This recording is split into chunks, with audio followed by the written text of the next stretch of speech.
The offseason at the Indiana Fever is on fire. Rumors about NaLyssa Smith are swirling, and tensions between her and Caitlin Clark are reaching a boiling point. Let's dive into the drama and uncover what's really going on once and for all. The Indiana Fever have had an amazing season with remarkable highs and challenging lows, but nothing could have prepared them for the shock caused by NaLyssa Smith's actions, which many see as an unexpected betrayal. Smith's recent behavior has created friction within the team and has fans questioning the future of the Indiana Fever. We'll explore the controversy, fan and teammate reactions, and the potential consequences for both Smith and the Fever. It all started with a tweet. NaLyssa Smith posted a photo of herself in a purple car with the caption, "Purple looks good on us." This innocent post caught the attention of Paige Buchers, a standout college basketball player, who responded with fire emojis. Smith's reply, "You just gotta let him be delusional," sparked rumors about her future with the Fever. The timing was bad, as the Fever were celebrating Caitlin Clark's record-breaking 35-point game, securing the 6th playoff seed after an impressive 18-10 run following a poor 2-9 start. Instead of focusing on their resurgence, Smith's tweet brought attention to internal conflicts.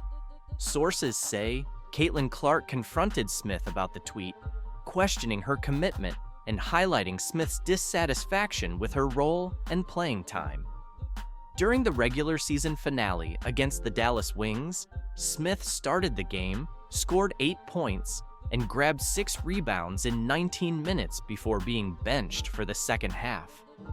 Frustrated, she posted, "Fun while it lasted, babe," in response to her girlfriend's supportive message, hinting at tensions with teammates and coaching staff. The public reaction was swift and harsh. Fans flooded social media with calls for Smith's removal, using hashtags like #TeamCaitlin and #TeamNaLyssa. Many felt betrayed by her perceived lack of loyalty, especially given her strong performances and high expectations. Sports analysts debated whether Smith's actions were due to deeper team issues or mere miscommunication. Some defended her frustrations over reduced playing time, while others criticized her professionalism and its impact on team morale. Head coach Christy Sides is in a tough spot, trying to maintain team unity while addressing the backlash. She issued a statement about handling matters privately, but insiders say she's deeply concerned about the situation's impact on the playoffs. Several options are being considered: team meeting and reconciliation, addressing issues directly to encourage open communication, disciplinary action, ranging from fines to temporary suspension to reinforce team cohesion, trade speculations, exploring trade options, though Smith is under contract until 2026. Public apology. Smith could apologize publicly to mend relationships and quell fan outrage. Meanwhile, NaLyssa Smith remains active on social media. Fans are questioning her commitment to the game as she continues to clash out with her star teammate Clark. People are wondering, is this all because of jealousy, due to Caitlin stealing the spotlight? Smith's on-court performance has declined in the last season, averaging 10.5 points and 7.2 rebounds per game, down from last year's 15.5 points and 9.2 rebounds. Her playing time has also decreased from 30.7 minutes in 2022 to 25 minutes now. The Fever exercised their 4th-year option on her contract, securing her through 2025 with a salary increase next year. While her financial future with the team is secure, her role and satisfaction remain uncertain, as it's very likely we will not see her return after this upcoming season. Whether this incident becomes a catalyst for growth or a source of division depends on how the Fever, especially Smith and Clark, choose to move forward. This controversy also highlights the broader impact of social media on professional sports, reminding athletes to balance personal expression with professional responsibilities. Caitlin Clark's golf debut just made me so upset with the WNBA because the LPGA just did everything that the WNBA should have been doing this season. Caitlin Clark made waves in the world of women's sports, but this time, it wasn't on the basketball court. Her impressive debut at an LPGA Pro-Am event created quite a buzz, leaving both fans and critics amazed. Now, from this event, I have only seen and heard of positive things. I didn't hear one thing about how her fans are toxic. I didn't hear one thing about there being too much spotlight on Caitlin Clark and it should have maybe been on the professional golfers that are there. We didn't hear any of that. While the LPGA rolled out the red carpet for her, the WNBA's lack of response was impossible to ignore. What's really happening behind the scenes? I honestly just got so triggered by Caitlin Clark's golf debut, and it is no fault of hers that I got upset. It is the fault of the WNBA because the LPGA just did everything. Caitlin Clark is now a household name, not only for her WNBA success, but also for her unexpected performance in golf. Her appearance at the LPGA Pro-Am wasn't just a typical celebrity cameo, it turned into a nationally spotlighted event. Fans showed up in droves, pushing for the tournament to be broadcast. And when it finally aired, the LPGA struck gold. They didn't just include Caitlin, they made her the star of the entire event. How this Pro-Am event originally wasn't even going to be televised, but there were so many fans who were emailing the organization saying, how can we watch Caitlin? Can we come to the event?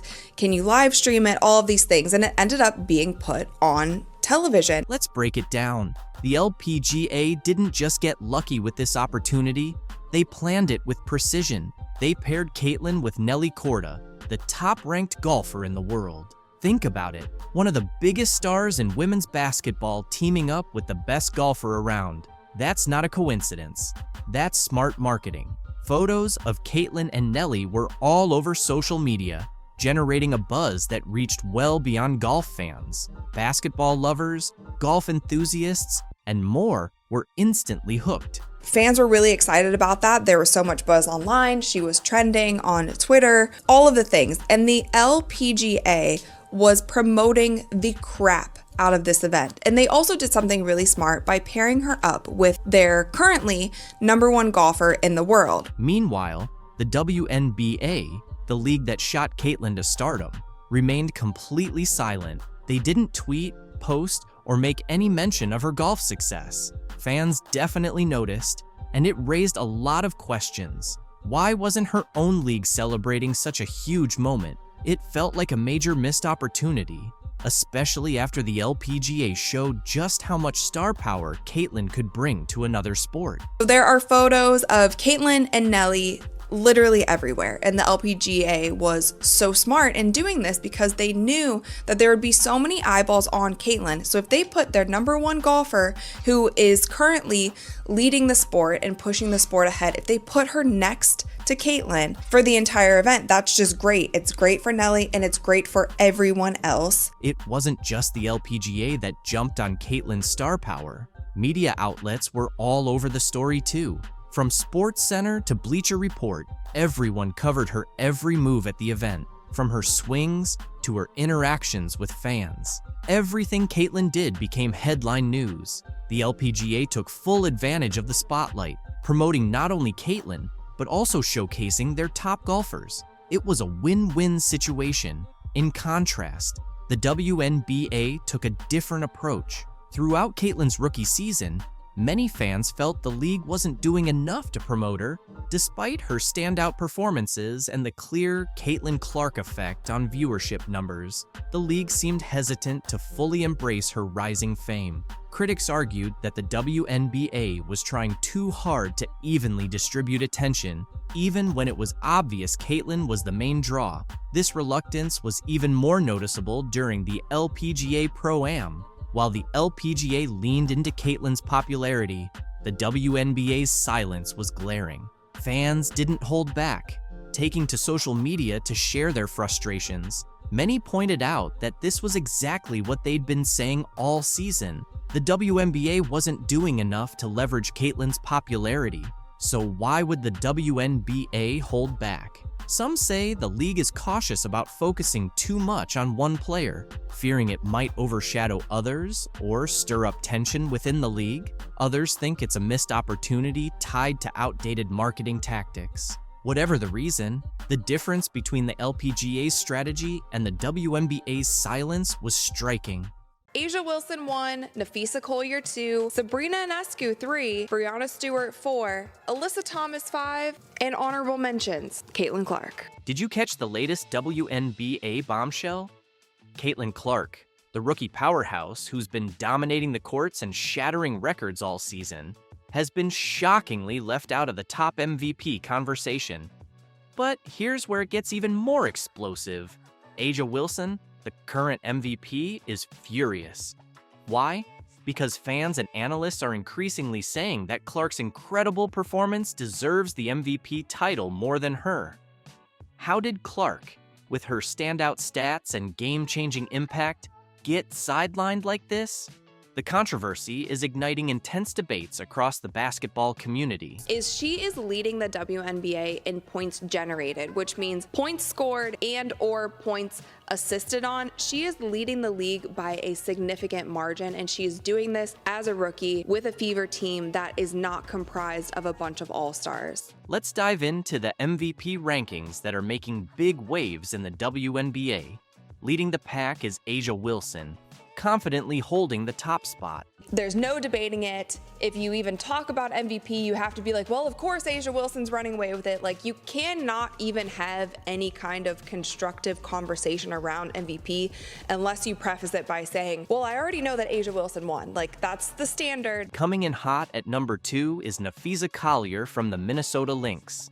Every time she steps onto the court, she takes full command of the game, leaving a massive impact on both her team and the opposition. Quiet yet lethal, Collier consistently asserts her dominance, making it impossible to ignore her formidable presence. And NaLyssa can take over the game at any point in time. We've seen her do this on multiple occasions. Sabrina Ionescu is stubbornly holding on to the third spot, even though some argue she doesn't quite deserve it. Behind her, Breanna Stewart and Alyssa Thomas secure their places in the top 5. But here's the real surprise. Where is Caitlin Clark? The rookie sensation who's been setting the league ablaze with her incredible performances is completely absent from the top 5. Unbelievable, right? Getting to the honorable mention, they have Caitlin Clark. You might think there's been a mix-up, but nope, that's exactly how the MVP rankings stand today. Their website even spotlighted Caitlin Clark with this statement. While the Fever underwent understandable woes in the first month of the season, Indiana is 14-6 over their last 20 games, including 2 massive wins coming out of the All-Star break. Clark has found a synergy with her teammates and elite comfort on the floor as a facilitator and creator. She's knocking on the door of first-team All-W and top 5 finish in MVP voting. Did you hear that? Caitlin Clark is just knocking on the MVP door? Not quite. Clark isn't merely knocking, she should already have a seat at the top. In fact, Caitlin Clark undeniably deserves a spot in the top 3 MVP contenders alongside A'ja Wilson and NaLyssa Collier, and the numbers leave no room for doubt. Look at their stats. A'ja wipes the floor with both of them. The only categories that she doesn't have are assists, 3-point percentage, and free throw percentage. Caitlin has all of those. She is tied for steals with NaLyssa. Let's be honest, A'ja Wilson was outstanding, no doubt. But rookie Caitlin Clark has outshined her in crucial areas like assists, free throw percentages, and 3-pointers, even setting the assist record. Clark's on-court impact is undeniable, proving she's anything but average. So why is she being overlooked? It's got everyone puzzled. Some say it's because she's a rookie and the league prefers established stars. Others argue that individual stats don't capture the whole picture. This snub hasn't gone unnoticed. The debate is heating up, with voices like Rachel Demita criticizing the WNBA's MVP selection process. Demita points out that every time Clark elevates her game, the bar for her recognition keeps rising, making it harder for her to secure the MVP title she clearly deserves. Historically, only one rookie, Candace Parker in 2008, has ever won the MVP award. It feels like there's an unwritten rule against first-year players being the most valuable. But why? Are rookies seen as too inexperienced, or is there a bias towards veterans? Clark is challenging this by excelling not just as a rookie, but across multiple facets of the game. As Skip Bayless put it, nobody in the league can flick logo threes as effortlessly as Caitlin can. Clark is now pushing A'ja Wilson for the MVP crown with her exceptional ability to control the game. While Wilson has secured back-to-back championships with a star-studded team, Clark is transforming the Indiana Fever. Before the All-Star break, the Fever were struggling with a 13-27 record. After the break, they flipped the script with a 14-6 run, thanks to Clark's leadership and stellar performances. She's not just scoring, she's elevating her entire team, leading them to the playoffs for the first time since 2016. When comparing Clark to Candace Parker, Clark is already surpassing Parker's rookie stats in assists, steals, three-pointers, and free throw percentage. Her all-around game is setting new standards, proving she's a game changer. Her impact on the Fever is clear, turning a struggling team into one of the league's hottest. Meanwhile, A'ja Wilson shines on a team loaded with Team USA players and multiple All-Stars, making her achievements impressive but also supported by a strong roster. In contrast, Clark excels without the same level of star support, highlighting her individual value. The MVP debate in the WNBA is intensifying. Should the award go to the player with the best stats, the one who drives their team's success, or the one who's revolutionizing the game? Clark's season is forcing us to rethink traditional MVP criteria, blending individual excellence with transformative team impact. Caitlin Clark's rise is more than a rookie story, it's a revolution in the WNBA. As she continues to dominate and elevate her team, the question remains, is it time to break down old barriers and recognize the true value players like Clark bring to the league? The MVP conversation isn't over, and Clark is right at the center, challenging us to redefine what it means to be the most valuable player. What do you think? Should the MVP go to the player with the best stats, the one who boosts their team's success, or the one who's redefining the game? Caitlin Clark is changing the game, literally. Her ability to drain deep three-pointers, the kind you usually associate with Steph Curry, has redefined the expectations for women's basketball. It's not just about the range, it's her confidence, flair, and ability to consistently perform at a level we've rarely, if ever, seen before. NBA legends and basketball greats are taking notice, and their reactions are a testament to her talent and impact. Michael Jordan, the greatest of all time, didn't hold back in his praise. He highlighted how much Caitlin has done for the WNBA and called for better officiating to protect her from unnecessary fouls and hostility. MJ's message was clear: Caitlin is invaluable to the game, and it's time the league treated her accordingly. Steph Curry, often seen as her male counterpart, has been equally impressed. He's pointed out the similarities in their games, not just the lightning-fast release and jaw-dropping range, but also their ability to elevate teammates and put on a show for fans. As Steph said, she's the total package. But Caitlin's rise hasn't come without challenges. From the start, she's faced criticism and even hostility from some WNBA players. NBA legends like Rick Barry and George Gervin have defended her, calling out the jealousy and disrespect. Barry was blunt, saying the hate comes from fear of her undeniable talent. Gervin added that Caitlin's impact goes beyond the court. She's brought private charters, bigger sponsorships, and unprecedented attention to the WNBA. As Barkley put it, you should be thanking that girl. Yet, not everyone is on board. Reggie Miller sees the adversity as part of Caitlin's journey, arguing that every rookie must prove themselves. Kevin Garnett echoed that sentiment, framing the extra defensive attention and hard fouls as a sign of respect. They both believe these challenges will only make her stronger. The controversy around Caitlin reached a new level when she was left off the U.S. Olympic roster. Critics like Paul Pierce argued it was a missed opportunity for the sport, while others, like Dwight Howard, saw it differently. Howard suggested the break might have been a blessing in disguise, giving Caitlin time to recharge and dominate in the second half of the season. Through it all, Caitlin has stayed focused. Her game has grown faster, sharper, and even more electrifying. Legends like Shaquille O'Neal have praised her ability to silence critics with her play. Shaq, in his signature style, summed it up perfectly. If I say you're not gonna hit that shot and you hit it anyway, you're the truth. What's remarkable is how much Caitlin has already done for women's basketball. Magic Johnson, who has an ownership stake in the WNBA, compared her to young stars like Angel Reese, saying players like Caitlin are shaping the league's future. Magic also pointed out that it's not just about Caitlin being the most popular player.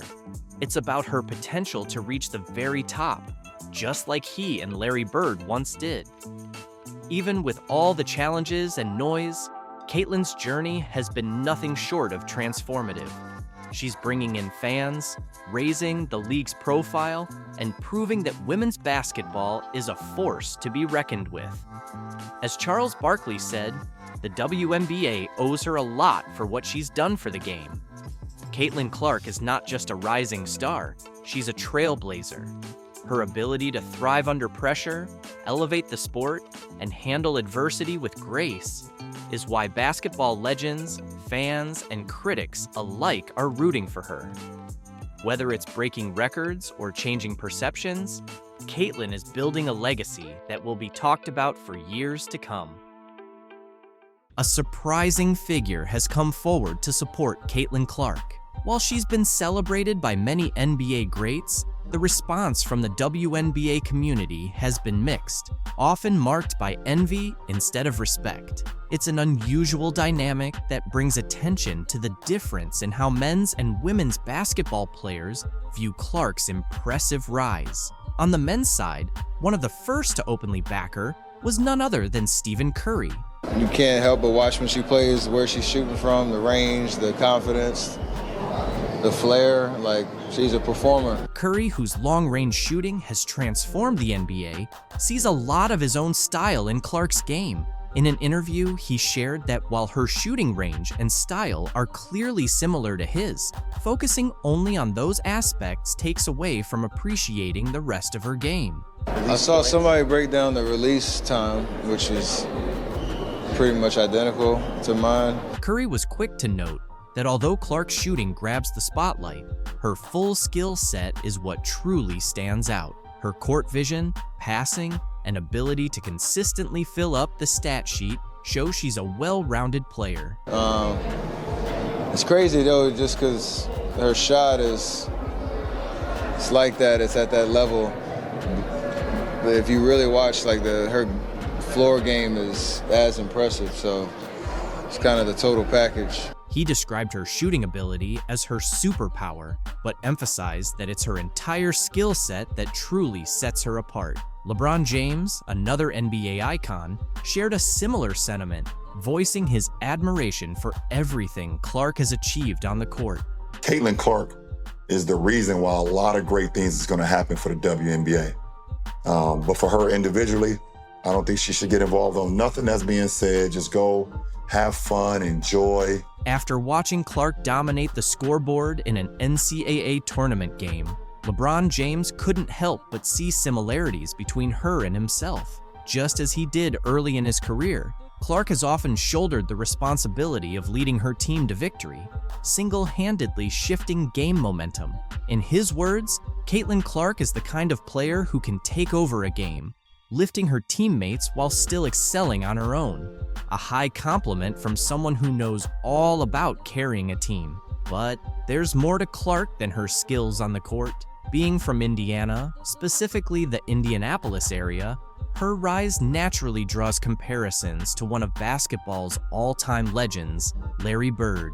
In the 1980s, Bird was more than just a player. He was an icon, known for his relentless work ethic, gritty style, and fierce competitiveness. So it's no surprise that as Clark kept breaking records, comparisons to Bird's Indiana-rooted style of basketball brilliance began to emerge. And it wasn't just the hometown connection drawing attention. Magic Johnson, Bird's longtime rival, also spoke about Clark's impact, comparing her budding rivalry with Angel Reese to his own storied battles with Bird in the 1980s. Johnson pointed out that while rivalries can get intense, they also raise the level of the game and draw more fans to the sport. We have to understand that both Caitlin, Angel, and Brink, who plays for my Sparks, they made the WNBA better. They're going to be tested by these incredible women who've been in the league for a long time.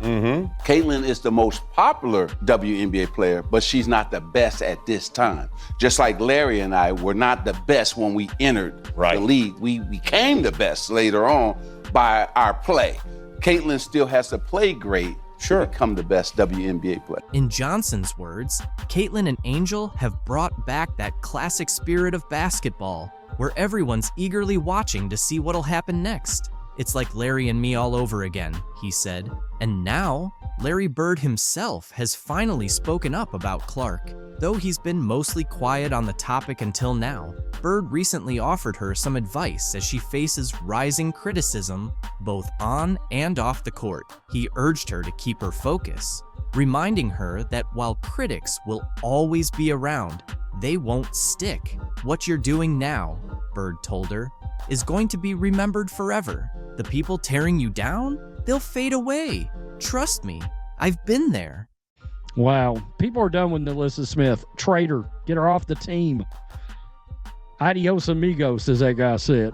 NaLyssa Smith, the star of the Indiana Fever, might actually be at the heart of the team's struggles. Hard to believe, right? You're probably thinking, wait, isn't she one of their top players? Well, get ready because we're about to dig into what's really happening with the Fever. So, what's going on with NaLyssa Smith? And why is her future with the team suddenly uncertain? We're about to dive into all the details causing a stir in the Fever's locker room. But here's the twist. It's not what you'd expect. The reasons behind this surprising situation are going to catch you off guard.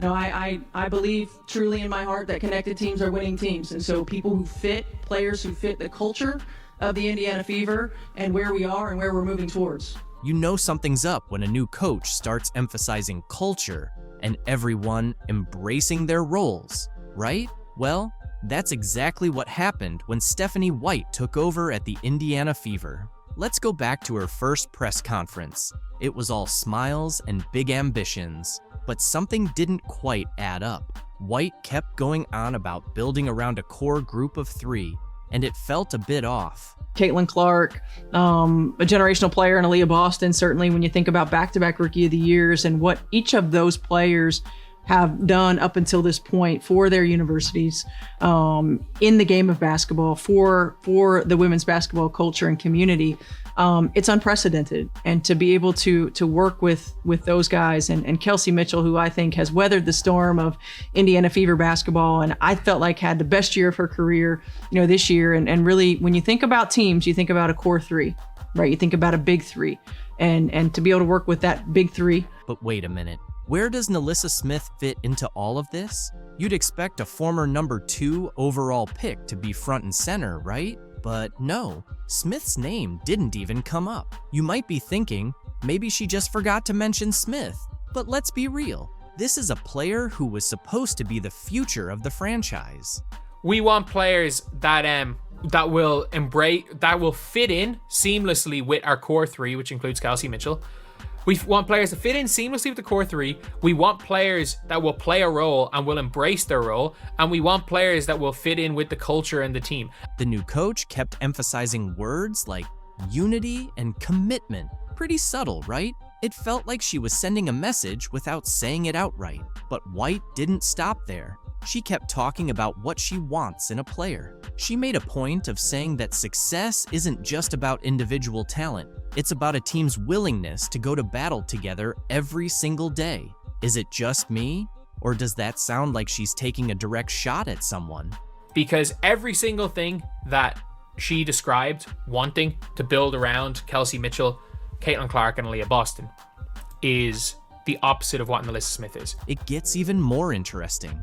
White started outlining what she wants in her ideal player, and it was almost as if she was reading off an anti-NaLyssa checklist. She mentioned wanting players who can embrace their roles and fit in seamlessly with the core three. Ouch, that's got to sting if you're Smith, right? Well, it's becoming pretty clear that White's vision for the Fever's future doesn't seem to include Smith. She's focused on building a team of players who are fully committed to each other and the franchise's long-term goals. And let's be honest, with all the drama surrounding Smith lately, it's tough to see how she fits into that picture.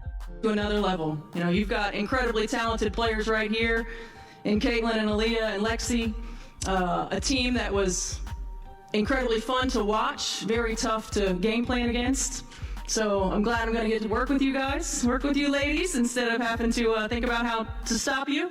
Shaq went on Angel Reese's podcast this week and shared his billion-dollar idea for the WNBA. In the next few minutes, you'll witness the moment that rattled women's basketball to its foundation.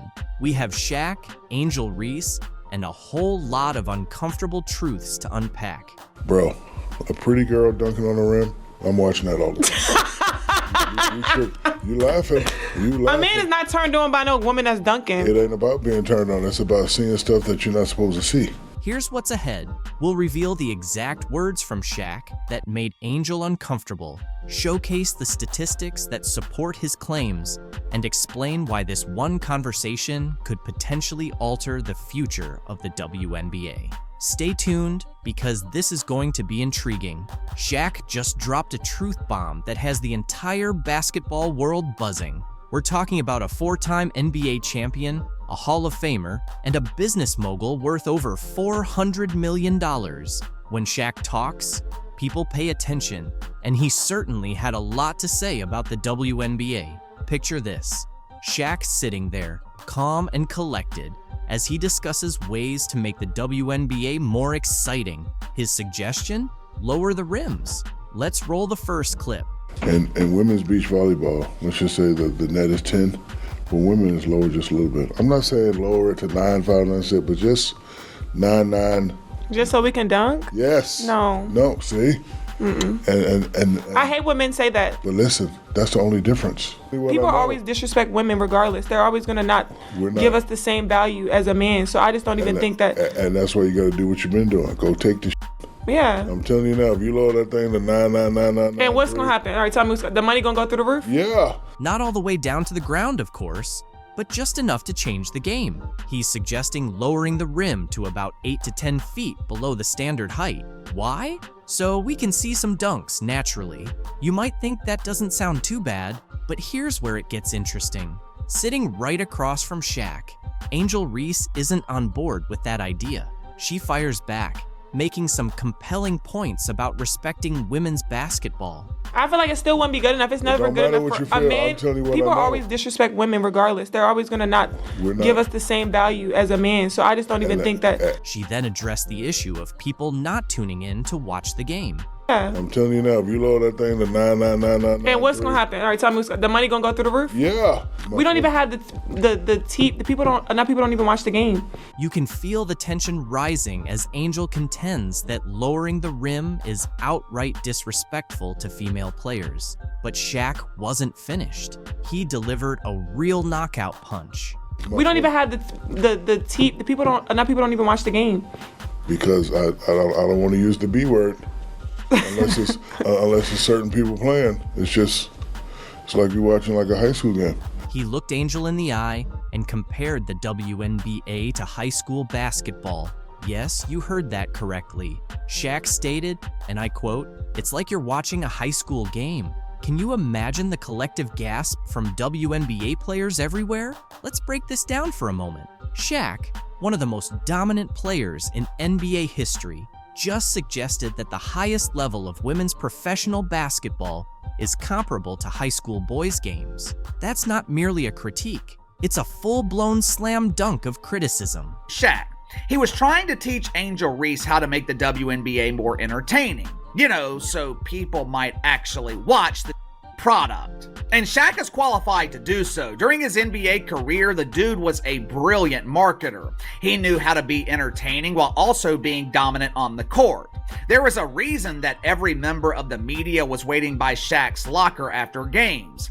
They knew he would deliver the best sound bites. They knew he would give the most entertaining interview. You might be curious about how this will unfold. On one side, there are people agreeing with Shaq, believing he's just voicing what many have been thinking. They argue that if the WNBA wants to attract more viewers and generate more excitement, then something needs to change. Angel Reese, just because a man is criticizing your league, it does not mean he is disrespecting women. This is the entitlement I always talk about. Angel Reese and her colleagues in the WNBA, they have this false sense of entitlement that makes them believe that they are above being criticized. Anytime they are criticized, they want to play the victim. Men don't respect women. Oh yeah?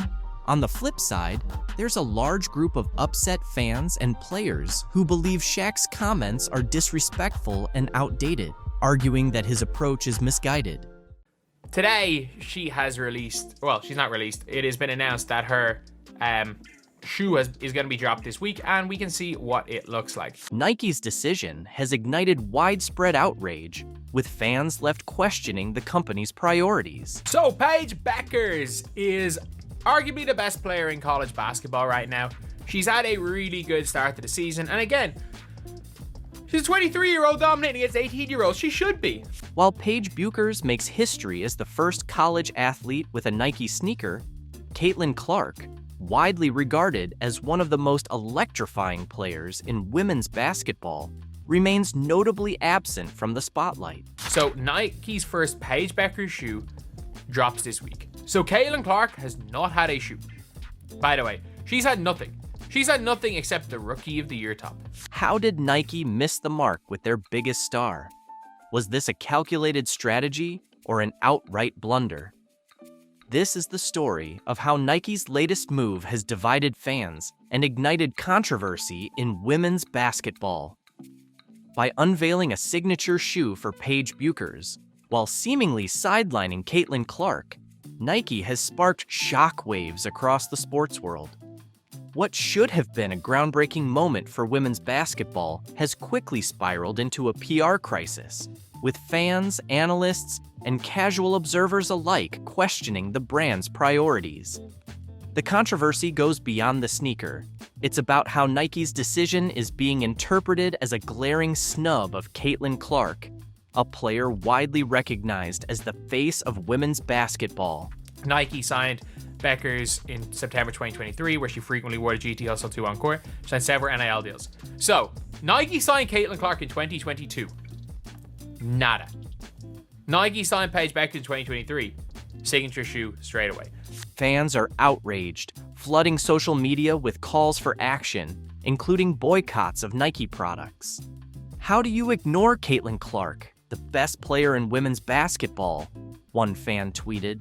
Another added, Nike just doesn't get it. Disrespecting Caitlin Clark is unacceptable, and I'm done buying their products. These frustrations are mirrored in fan forums, where debates over Nike's priorities dominate discussions. Some fans are even posting videos of themselves discarding Nike gear, while others are pledging to switch to competitors like Adidas or Under Armour. The backlash is undeniable, and the noise is only getting louder. The irony of this controversy is rooted in Caitlin Clark's undeniable greatness. She doesn't need brands to validate her. Brands need her. At just 22, Clark has transcended college basketball, becoming a household name in sports overall. Her record-breaking performances, exceptional leadership, and ability to draw massive crowds have cemented her status as a superstar. Her jaw-dropping shots and playmaking skills regularly go viral, captivating basketball fans across the globe and proving that her impact speaks for itself. It's cool. And look, I think it's simultaneously, it's okay to say it's really cool that Paige Becker's getting her shoe, but Nike fumbled Caitlin Clark so badly. The controversy highlights a larger issue with Nike's approach to sports marketing. While Beekers is undeniably talented and deserving of recognition, many feel that Clark's cultural and athletic impact has reached unprecedented levels. Her performances consistently draw massive audiences, and her highlights frequently go viral, captivating basketball fans worldwide. For a brand as influential as Nike, sidelining such a star feels like a glaring missed opportunity. Nike's decision not to launch a Caitlin Clark signature shoe has also raised concerns about their ability to connect with their audience. Fans argue that Clark's dominance and charisma make her the perfect candidate to lead a campaign that could transcend sports and become a cultural moment. Instead, Nike's move has been widely interpreted as tone-deaf, sparking backlash that continues to grow. This misstep has opened the door for competitors like Adidas and Under Armour to step in and align themselves with Clark, whose marketability continues to soar.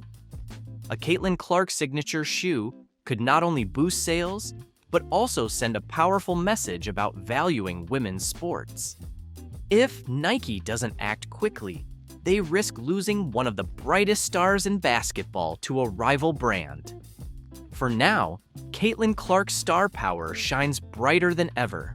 She doesn't need a signature shoe to prove her greatness. Her talent and influence speak for themselves. However, for Nike, this situation serves as a wake-up call. The backlash has shown that fans are paying attention, demanding better representation, and willing to hold brands accountable. If Nike fails to recognize Clark's value, it risks falling behind in the rapidly evolving landscape of women's sports marketing. This is a place where players can come and get better and be surrounded by an organization that supports you. They're going to have everything they need to be successful. So the Indiana Fever are about to make a huge move in WNBA history. They're not just aiming for one star player, not even two. They're targeting 10 game-changing free agents who could make them serious title contenders. You might be wondering, how can they afford all that talent? Well, that's where you're mistaken. The Fever have a secret weapon, Kelly Krauskopf. She's back with the team this year, and she's got a bold vision. Kelly's not here to play it safe. She's here to get things done. I know the free agent situation in the WNBA, but are you in a position where you can add some pieces? yes, we are. We're definitely in a position. And I would think that if you are a smart basketball player and you watch the way she plays, you would want to play with her. With her vast network and resources, Kelly is determined to make Indiana the hottest spot in the WNBA. Her strategy is bold, and it's already catching everyone's attention. You won't believe the plans she has in store to turn the Fever into a true powerhouse. You know that moment in a movie when the two main characters finally join forces, and you just know you're about to see something incredible? That's the vibe right now, because Caitlin Clark and Kelsey Mitchell are about to team up for the Indiana Fever. Good thing for women's basketball. I'm playing alongside this kid, so it makes everything, a little bit more dramatic, and like the people are coming out to see this person. So we just do what we can. We embrace it. I'm pretty sure our organization can feed off of it. Let's take a moment to focus on Kelsey Mitchell. Did you know she averaged 19.2 points per game last season? That's not just impressive. That's all-star caliber. And it's not like she had just a few good nights either. After the Olympic break, Mitchell went on a scoring spree, putting up 20 or more points in 7 straight games. Imagine trying to guard someone that reliable. Now, think about Mitchell teaming up with Caitlin Clark. We're talking about two of the top shooters in the game coming together. How are defenses supposed to handle that? Clark's college numbers are through the roof, and her knack for setting up her teammates is incredible. With Clark's playmaking skills and Mitchell's scoring, This could be the most exciting backcourt the WNBA has ever seen. Because Kelsey Mitchell said basketball is a language and you have to get on the same page. Me and Caitlin like to play fast and up-tempo, and I'm always going to align based on how she's playing and how she's going. Here's where things get really interesting. Kelsey Mitchell is a free agent right now. The Fever have to re-sign her, right? But at what price? We're talking about a player who has been the heart and soul of the team. Even the Fever's president said they wouldn't be where they are today without her. That kind of praise doesn't come cheap. So, let's break down what it might actually take to keep Mitchell in Indiana. Spoiler alert, it's a hefty sum. We're talking about a Supermax qualifying offer of around $250,000. That's a big investment, but can the Fever really afford to let Mitchell go? Look, we're going to evaluate everything and have those types of discussions with her. Here's the thing. It's not only about the money, it's about building a championship caliber team. That's where Caitlin Clark comes into play. Bringing her on board isn't just about her own skills. It's about how she can make everyone around her better, especially a scorer like Mitchell. But all signs point to her returning, including her and Clark attending the Pacers and Grizzlies game. You might be wondering if these two can really work together. Won't they end up competing for shots? But that's the best part. Clark isn't just a scorer. She's a true playmaker. And Mitchell has already proven she can thrive alongside other star guards. This isn't about two players battling for the spotlight. It's about two stars joining forces to create something that's even better than what they could achieve individually. Kelsey Mitchell has been an all-star, but she had the stage, the bright lights, and everybody could see what kind of bucket getter she is. Plus, Caitlin draws the defense. Kelsey gets to go one-on-one and put her skills on display.